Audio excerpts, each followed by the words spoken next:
El uno se convierte en dos, el dos se convierte en tres, y del tres surge el uno, como cuatro. María, la profetisa. Hoy te presento el emperador, padre de la civilización.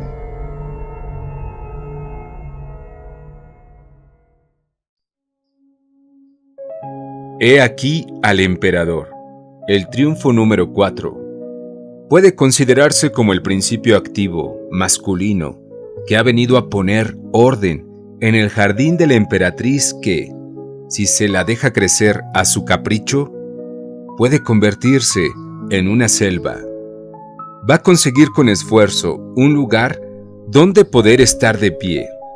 Creará caminos para la intercomunicación y supervisará la construcción de casas, pueblos y ciudades. Protegerá su imperio de las invasiones de la naturaleza hostil y de los bárbaros. En resumen, creará, inspirará y defenderá la civilización. Hasta ahora, hemos estado tratando con el mundo primitivo de la naturaleza inconsciente. Ahora, vamos a dar un paso más y entrar en el mundo civilizado del hombre consciente. Con el advenimiento del emperador, abandonamos el mundo no verbal del reino matriarcal de la emperatriz, con sus ciclos automáticos de nacimiento, crecimiento y decadencia. Aquí empieza el mundo patriarcal de la palabra creadora, donde se inicia la ley masculina del espíritu sobre la naturaleza. Esta ley es la encarnación del logos o principio racional, lo cual es un aspecto del arquetipo del Padre. Este ordena nuestros pensamientos y energías, conectándolos con la realidad de manera práctica. A pesar de representar como la emperatriz un poder arquetípico, el emperador es mucho más humano y por lo tanto más accesible a la conciencia que ella, pues no es la figura rígida entronizada sobre la masa de la humanidad. En lugar de eso, está sentado, airoso y relajado, con las piernas cruzadas, mostrando una visión de su perfil izquierdo, que es el lado del inconsciente. Solo un gobernador seguro de su autoridad puede arriesgarse a posar de esta manera. Este es un reino de paz, donde no se espera ataque del exterior ni traición del interior. Y eso nos indica el hecho de que el que manda no lleva espada. Su escudo, que lleva grabada el águila de oro, ya no es necesario como protección. Está colocado aquí como un emblema que simboliza su conexión con los poderes celestiales y su reinado por la gracia divina. No tiene nada que temer, ni del hombre ni de las bestias, ni tampoco de los dioses de lo alto. El emperador se nos presenta asentado informalmente en tierra firme, en el campo de la acción, indicándonos que, en lugar de actuar como un dios desde detrás de la escena, desde el inconsciente, es un guía práctico que conecta abierta e íntimamente con la humanidad y sus actividades. Para mantener esta idea es por lo que lleva su casco, una protección para la cabeza más útil y propia que la austera corona que lleva la emperatriz. En las líneas elegantes de su casco se repite la ornamentación de su trono y su escudo, cuyo dibujo es más elaborado y menos severo que el de la emperatriz.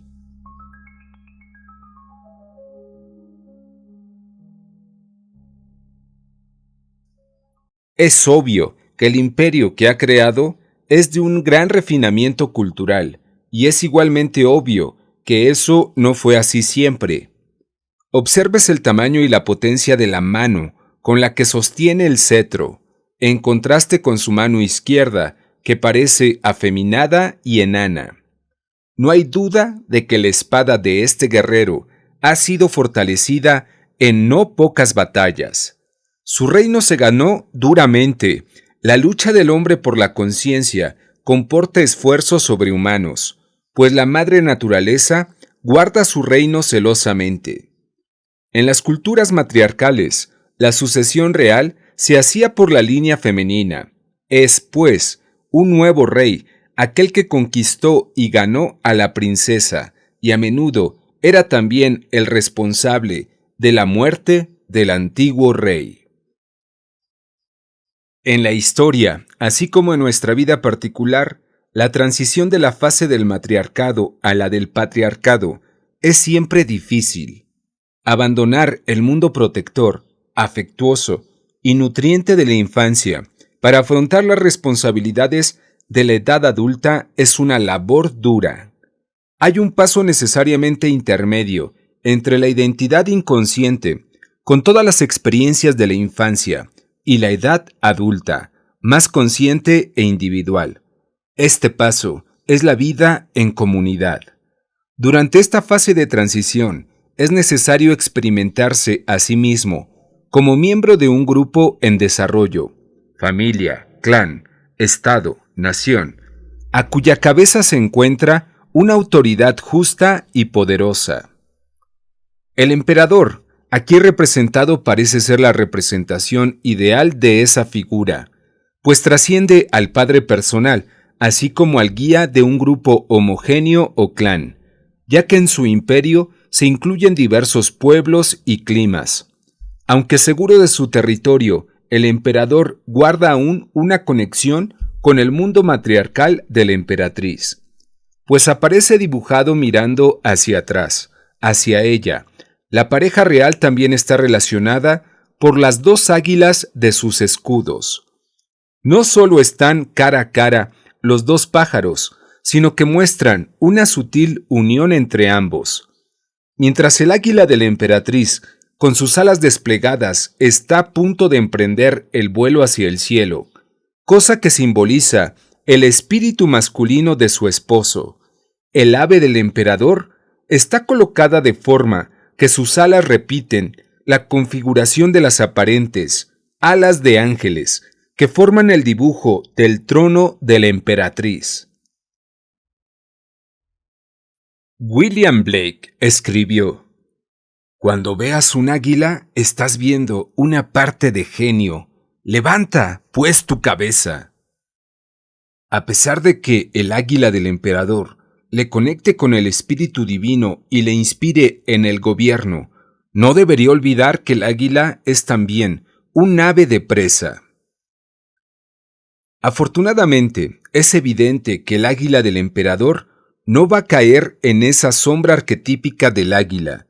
Su número 4 sugiere que su perspectiva abarca las 4 dimensiones de la vida y que no está limitada por ninguna visión, embudo. El número 4 simboliza la plenitud. Nos señala nuestra orientación hacia la dimensión humana. Equivale en geometría al rectángulo y equivale a la ley y el orden impuestos sobre el caótico desorden de la madre naturaleza. Las 4 direcciones de la brújula son las que nos permiten sentirnos seguros en las regiones sin mapa. Las 4 paredes de una habitación nos dan una sensación de seguridad, ayudándonos a concentrar nuestras energías y fijar nuestra atención de manera racional y humana. Las ventanas rectangulares de una casa nos sirven para enmarcar o delimitar a escala humana la inmensidad del panorama que la naturaleza nos ofrece, de modo que su esencia y detalle puedan ser captados por el ojo humano y por su cerebro. De la misma manera, el espíritu conductor del emperador nos ayuda a examinar las realidades de nuestra condición humana y a relacionarlos con ellas, de manera consciente y creativa, talento que es específico del ser humano. El número 4 del emperador nos acerca a la realidad de diversas maneras. Así, las 3 dimensiones del tiempo, pasado, presente y futuro, son simple abstracciones hasta que las situamos en el espacio. De la misma manera, los sucesos producidos en el espacio tridimensional no se hacen reales hasta que lo situamos en el tiempo. Para volverse civilizado, el hombre necesita colocarse a sí mismo en el espacio y en el tiempo. El emperador proporciona permanencia, estabilidad y perspectiva. Está ahí como cabeza visible del Estado y representa el principio del cual dependen la fertilidad y el bienestar del reino. Si sufre algún daño, toda la comunidad sufre. Es significativo que, en la leyenda de la tierra baldía, el solo hecho de herir a su rey pescador hiciera que todo el reino se volviese estéril e improductivo.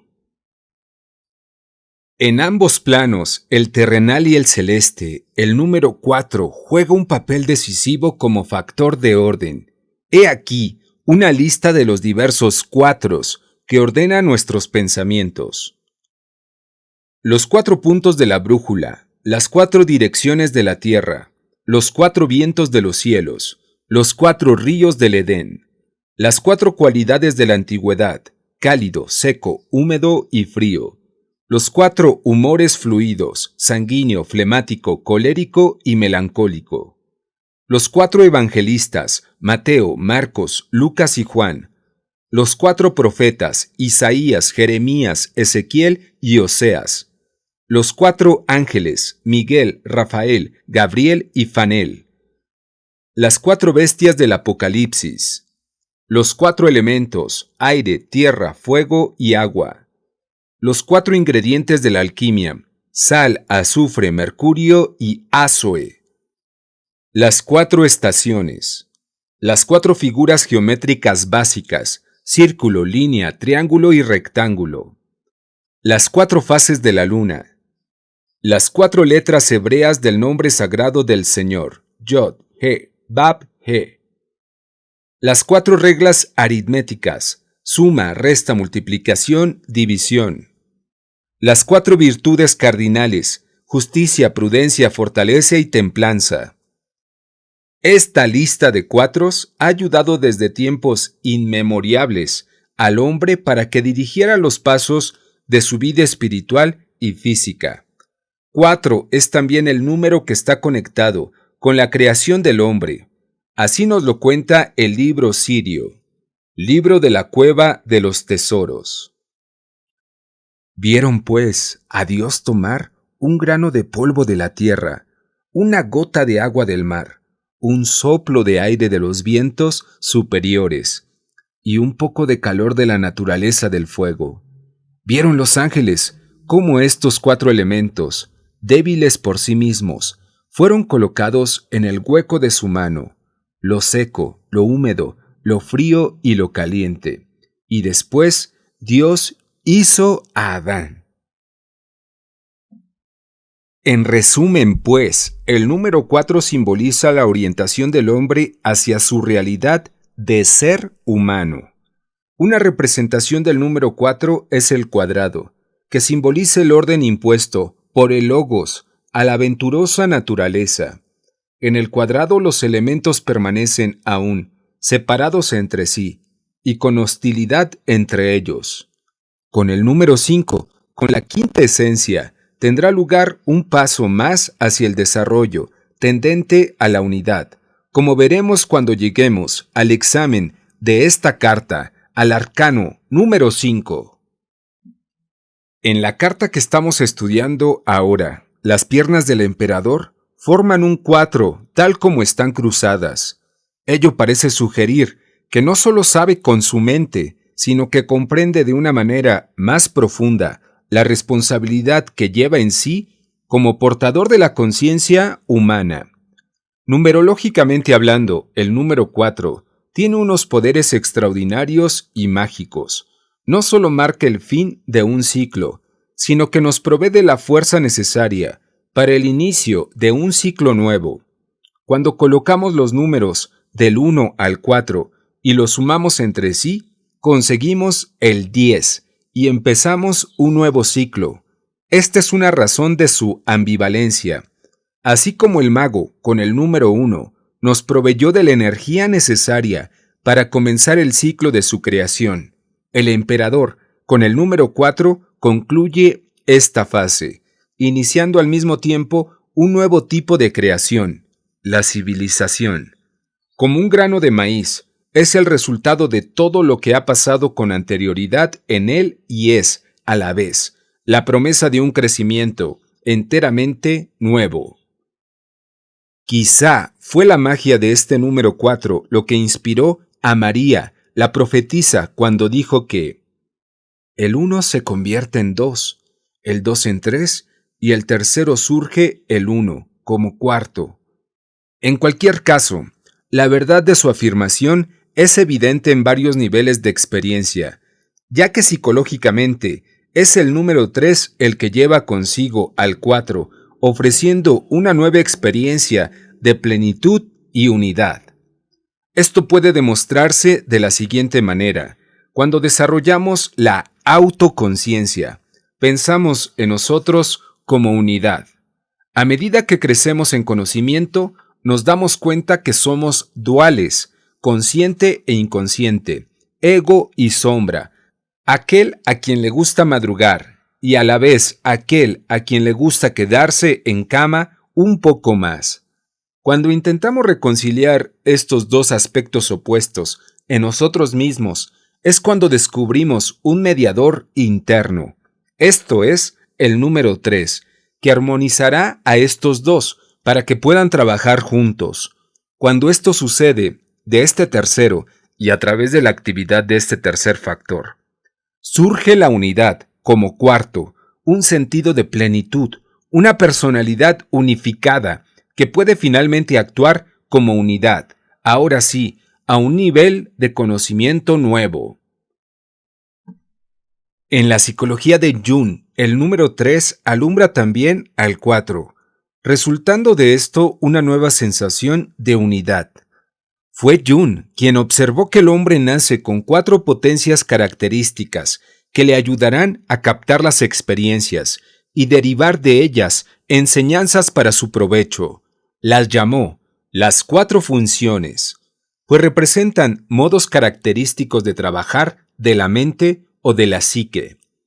A las 2 funciones con las cuales captamos el mundo las llamó sensación e intuición, y como estas dos operan de manera espontánea, más que racional, las calificó de funciones irracionales.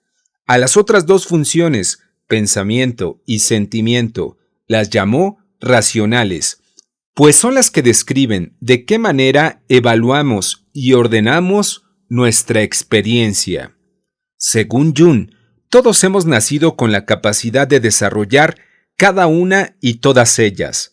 Desde muy jóvenes nos damos cuenta de que hay una función para la que mostramos una especial aptitud. A esta se le llama función superior. Poco a poco nos vamos dando cuenta de que tenemos capacidad también en 2 áreas más que podemos utilizar de manera alternativa. Estas son las funciones segunda y tercera. Jung las llamó funciones auxiliares, ya que podemos usarlas para ayudar a nuestra función superior. Nuestra cuarta función permanece, sin embargo, relativamente inconsciente y por lo tanto inútil. Jung la llamó función inferior, ya que no se llega a ella a través del esfuerzo consciente. Consecuencia de ello es que su uso queda más restringido que el de las otras 3 funciones. Dado que tenemos tendencia a escoger tareas que nos sean fáciles y evitamos las que nos son difíciles, desarrollamos y mejoramos las funciones que nos son más asequibles, dejando nuestra función inferior desconocida y sin desarrollar. Más tarde, la sociedad y nuestra familia reforzarán esta tendencia, ya que solicitarán nuestra colaboración en aquellas áreas en las que hemos demostrado ya ser hábiles. Como resultado de ello, nuestra función inferior caerá cada vez más en el profundo olvido.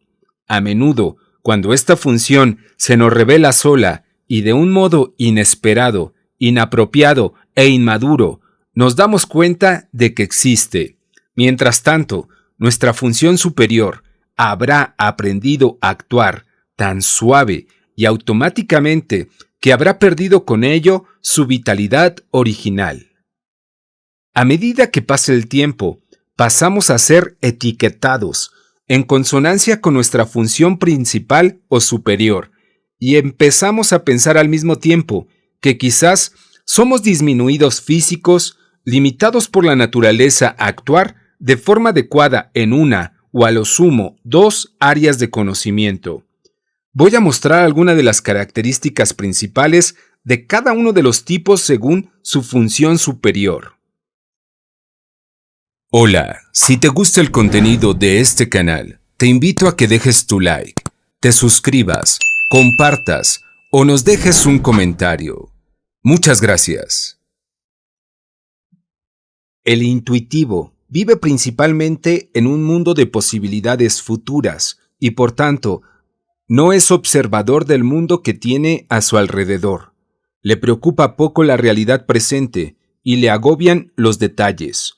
Por ejemplo, a la salida de una reunión, puede haber perdido gran cantidad de detalles de la reunión en sí, pero probablemente tendrá la cabeza llena de ideas y proyectos que, algún día, llevará a término.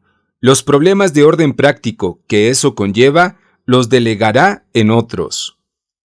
El tipo sensitivo habrá observado las realidades prácticas con las que el comité topará si ha de llevar a cabo las ideas del intuitivo. La persona sensitiva no es dada a caprichos. Su conocimiento sensitivo está conectado con la realidad y observará con detalle minucioso las condiciones de su alrededor. Y como buen reportero, estará interesado en quién, qué, cuándo, dónde y cómo. Precisamente se fijará en cómo pueden llevarse a cabo los sueños del intuitivo para que cuadren con la realidad existente. Por ejemplo, ¿es la sala bastante grande para alojar a la audiencia? ¿O puede el piano entrar realmente por la puerta? ¿Hay presupuesto suficiente para realizar este proyecto? Cada uno de estos tipos reacciona ante la vida de manera espontánea. El intuitivo olfatea futuras posibilidades y tiene presentimientos, sin saber cómo llega a esta información. De manera similar, la persona sensitiva recuerda las experiencias sensoriales automáticamente. Mientras el intuitivo está ocupado olfateando un futuro de oro, la persona sensitiva estará observando que el aire en estos momentos huele a escape de gas, y aunque esto no tenga importancia en el momento presente, habrá que tenerlo en cuenta en el futuro. En ambos casos, la observación es inmediata y automática. Se presenta de manera inconsciente y como hecho probado, fuera de toda lógica o posibilidad de discusión. Pensar y sentir, por otro lado, se producen de forma más deliberada.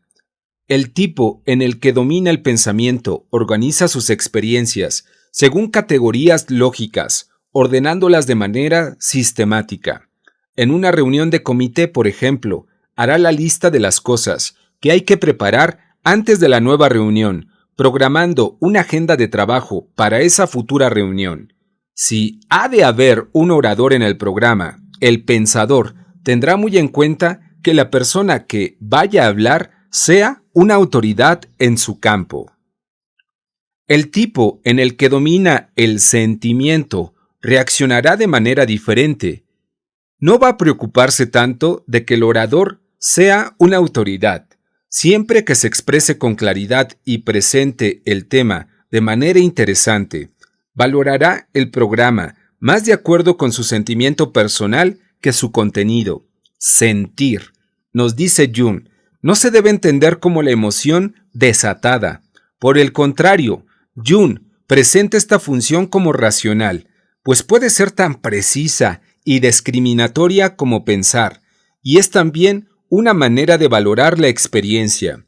En una reunión, la persona sentimiento será buena como introductor, presidente de junta y como el que dirige los brindis.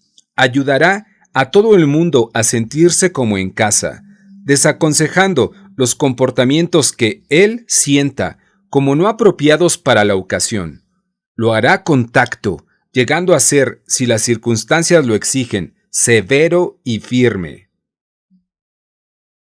Personal y culturalmente, el emperador, con su número 4, nos anuncia un nuevo principio, pues es él quien inicia el principio simbolizado por la palabra.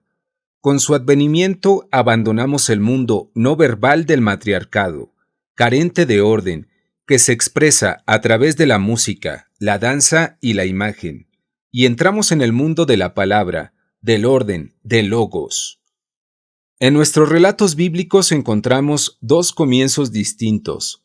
El primero de ellos nos cuenta: en el principio Dios creó el cielo y la tierra. Esto puede verse como el mago supremo que crea el primitivo Yang y el primitivo Yin, que se representan en el tarot como el mago y la papisa. Estos dos se unen y, como hemos visto, dan lugar al mundo matriarcal de la emperatriz. Ahora, con el emperador, llega un segundo comienzo que podemos equiparar al segundo relato de la Biblia. En el principio era el Verbo. En el principio el Verbo, símbolo de la idea, del aliento, del espíritu, estaba con Dios. Ahora, con el advenimiento del emperador, el poder del Verbo pasa a entregarse a la humanidad. El significado más antiguo de logos es aquello a través de lo cual se expresa el pensamiento interior. Las palabras son la base para el pensamiento organizado, para todo autoexamen, toda ciencia y para toda la historia narrada, en resumen, para toda la civilización. Son las herramientas con las cuales aprendemos a abstraer las ideas, así como a separar las capas de nuestro ego del mundo primitivo y total del inconsciente. El momento en que un niño dice por primera vez «yo» marca un paso importante en el camino de la autorrealización, pues define la ruptura inicial entre él mismo y la infantil identificación con toda la creación en la que nacen todos los bebés. Esta fase mágica de identificación con toda la naturaleza es lo que se llama en forma poética la participación mística. A medida que un niño se perfecciona en el uso de la palabra, se aleja del mundo de la magia primitiva y del eros femenino, acercándose al mundo masculino del logos, que es el dominio del emperador. Tenemos tendencia a pensar en las palabras como herramientas que nos ayudan a comunicarnos con los demás, pero en primer lugar, las necesitamos para comunicar con nosotros mismos. De la más tierna infancia, las palabras son la llave que nos permite el autoconocimiento y el crecimiento intelectual. Las necesitamos para pensar, para ordenar los caóticos acontecimientos del mundo que nos rodea y establecer nuestra propia identidad con respecto a ellos. Sin el don del lenguaje, seríamos como fieras salvajes, atrapadas en un estado de participación mística eterna con todo lo que nos rodea. Este hecho se hizo patente en la historia de Helen Keller, quien, al ser a la vez sordomuda, no tenía acceso a las palabras. Cuando era niña, se sintió como un animal infrahumano, y por esta razón se comportaba como lo hacía. Después de un largo periodo de enseñanza, con un maestro paciente, logró conectar con el lenguaje. Llegó el momento en que conectó con la palabra agua, que le habían enseñado mediante una especie de morse que le telegrafiaron en la mano. Y así conectó con el líquido fluido y fresco que conocía por el tacto y por el gusto. Fue en ese momento mágico en el que nació la humanidad de Helen. Las palabras son, pues, una especie de magia, diferente de los poderes del mago. Son herramientas útiles, indispensables para nombrar y clasificar los objetos que nos rodean. Sirven para que podamos desprendernos de las cosas y así experimentarnos más objetivamente en relación con lo que nos rodea. Sirven también para plasmar experiencias no verbales y transmitirlas a otros. Las palabras, por supuesto, no son sustituto de las experiencias. La palabra agua, por sí sola, no hubiera apagado nunca la sed física de Helen Keller, ni saciado tampoco su sed de conocimiento. Sin la experiencia, la palabra por sí sola tiene poco que ofrecernos. En los tiempos pasados, el hombre utilizaba la palabra de forma más parca. En el antiguo Egipto, el hombre hablaba solamente cuando se sentía lleno del espíritu. La palabra era la acción del espíritu. Hoy en día, hablamos a troche y moche. Nuestras palabras son puras huellas. La sustancia las ha abandonado. Podría decirse que nuestra cultura extraverbalizada y computerizada, que nos hemos separado de tal manera de la pura materia de la vida, que nosotros mismos nos hemos convertido en abstracciones, perdidas en un laberinto de palabras. Nos comportamos con las palabras como si fueran la experiencia a la que se refieren, y nos las tragamos enteras, como si fueran realidades nutrientes. Padecemos, pues, una indigestión espiritual. En consecuencia, el péndulo está volviendo hacia las experiencias no verbales. Los jóvenes abandonan sus libros y regresan a la naturaleza. Hay grupos que abundan en el conocimiento sensorial, el encuentro corporal y la meditación. Ha llegado a ponerse de moda despreciar las palabras por inútiles, secas y puramente intelectuales. Surge a veces la pregunta, ¿cómo podríamos expresar una fuga de Bach o una pintura de Klee solo con palabras? ¿Cómo? Es igualmente imposible. Podríamos responder captar el Hamlet por otro medio que no fueran las palabras. Por esto es discutible si esta o cualquier otra obra de creación se puede traducir correctamente en palabras de otro lenguaje, puesto que las palabras no son solo signo que usamos para designar cosas específicas. Las palabras son símbolos cuyas vibraciones incluyen siempre efectos para el oído educado que van más allá de su significado. Tenemos tendencia a olvidar que las palabras, así como la música y otras formas de arte, son algo más que herramientas del intelecto. Surgieron del nivel más íntimo de la experiencia humana. Históricamente, las palabras de cada lenguaje llegan hasta nosotros, arrastrando nubes de gloria. Cada una vibra con ecos ocultos en la experiencia humana de la cual surgió inicialmente, y fue refinada y reestructurada por generaciones sucesivas. Por esto, en vez de tirarlas todas por la ventana, podemos utilizarlas como una nueva técnica para captar un conocimiento sensorial. Si estudiamos la etimología de las palabras que usamos, podremos conectar quizá con el sentido exacto de la experiencia que describen. Por ejemplo, en el capítulo anterior hicimos un análisis de la palabra recordar, remember, y la palabra del inglés antiguo, tomorrow. Para mí, este conocimiento añadió un nuevo sentido, no solo a la palabra estudiada, sino al hecho de recordar. Podría decirse que para mí añadió una nueva dimensión al recuerdo de cosas pasadas. Las palabras tienen poder, muchos tipos de poder. Las palabras producen vibraciones en la naturaleza. Las vibraciones de la palabra sagrada Aum se dice para relacionar entre sí las tres fuerzas de la naturaleza: creación, preservación y desintegración. Una idea primitiva, viva aún en muchas partes del globo, es que las palabras ejercen una influencia mágica sobre las personas u objetos con los que se relaciona. En la tradición judía, la palabra Yahvé nunca debe pronunciarse y uno de los 10 mandamientos advierte: no tomarás el nombre de Dios en vano. No en balde está escrito en la primera narración de la creación que la palabra tiene un papel mágico. Solo cuando Dios dijo: hágase la luz, fue llamado a ser el principio de Logos. Es como si el Creador necesitara separar el concepto de la luz de su propio caos interior y señalarlo con un nombre antes de manifestarlo en la realidad exterior. Los nombres dan forma a la realidad e influyen en su carácter.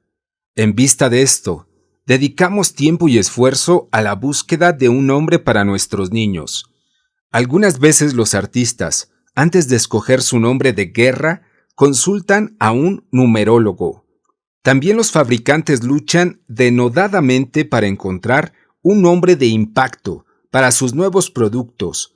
Existe otra superstición relacionada con los nombres, según la cual conocer el nombre de una persona, lugar u objeto nos concede un poder especial sobre ellos.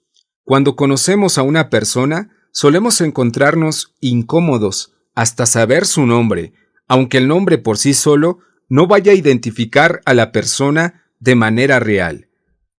En confianza, a veces nos molesta compartir nuestro nombre demasiado pronto con según qué extraños.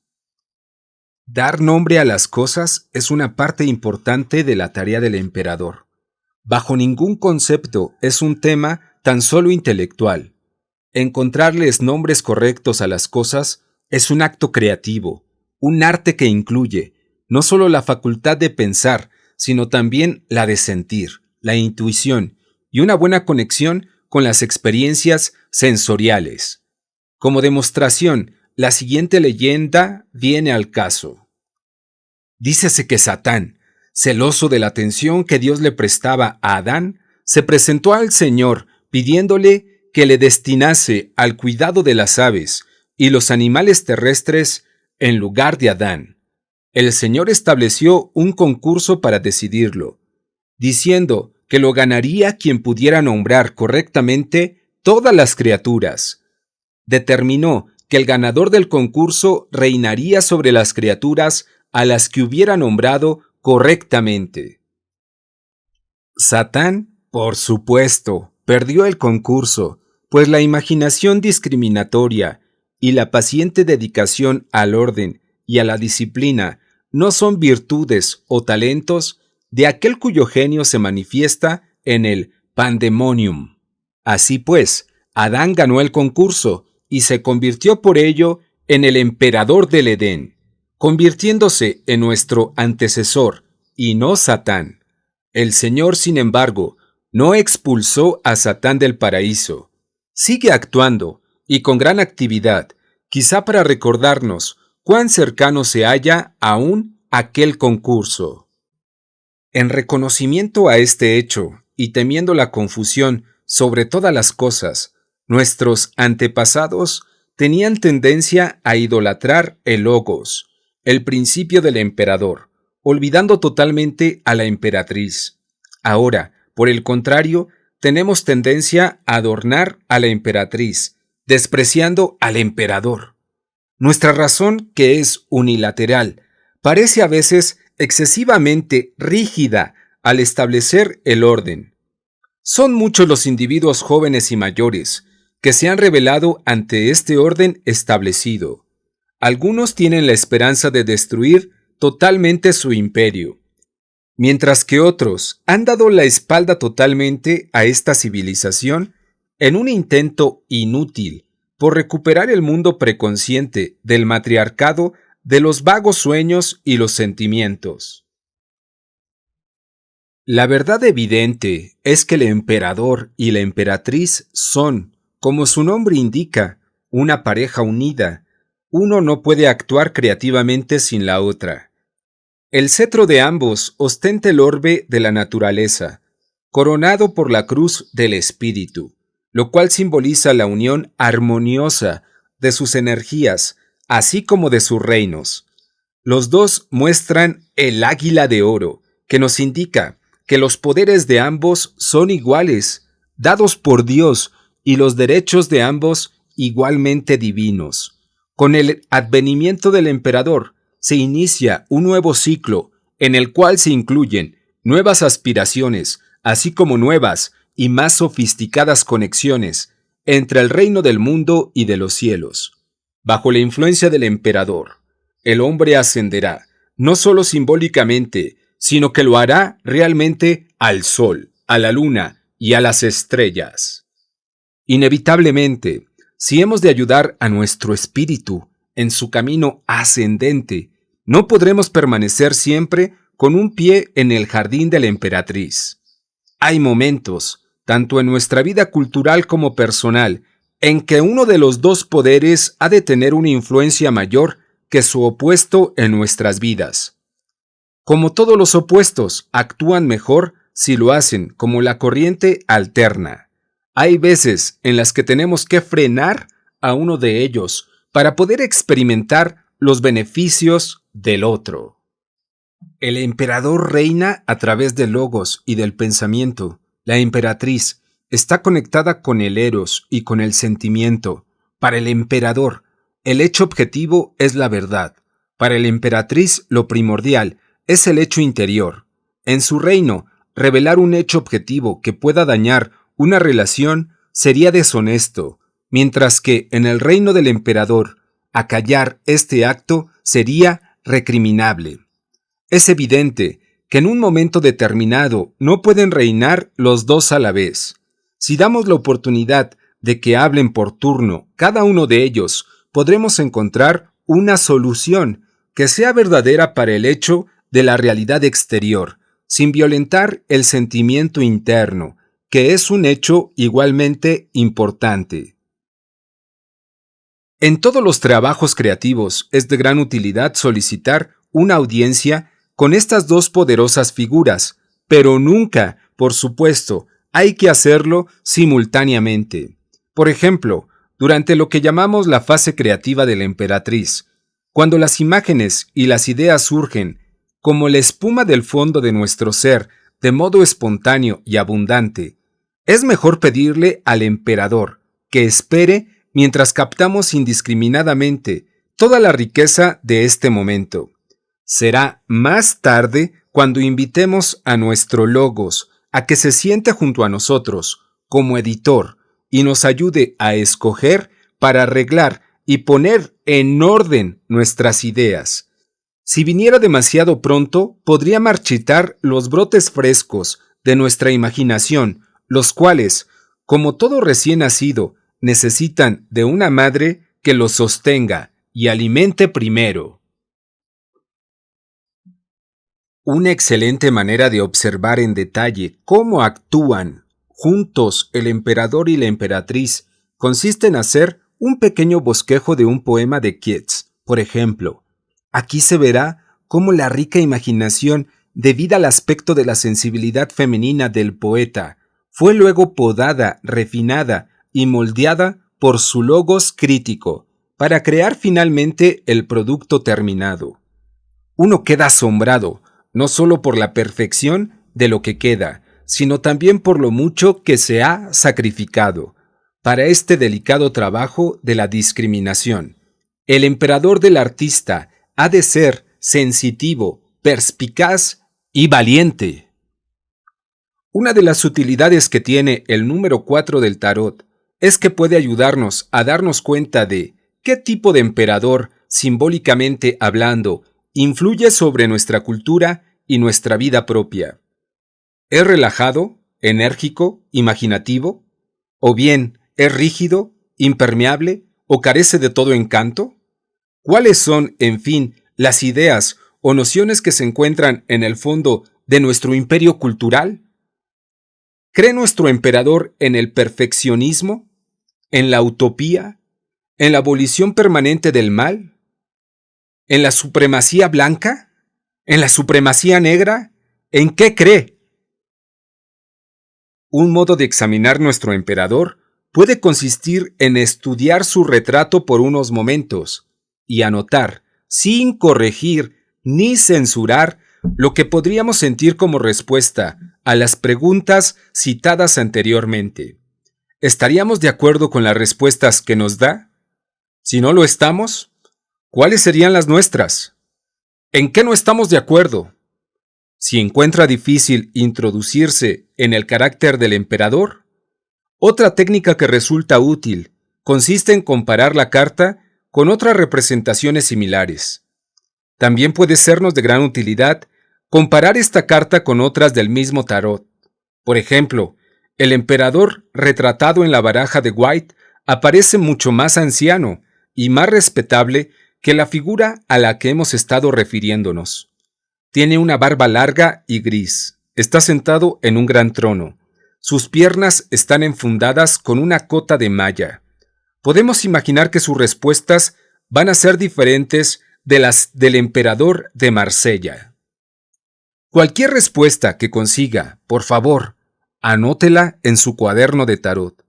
Después de haber estudiado otras cartas, puede ser interesante entrevistar a este personaje otra vez. Puede haber tenido ideas nuevas mientras tanto.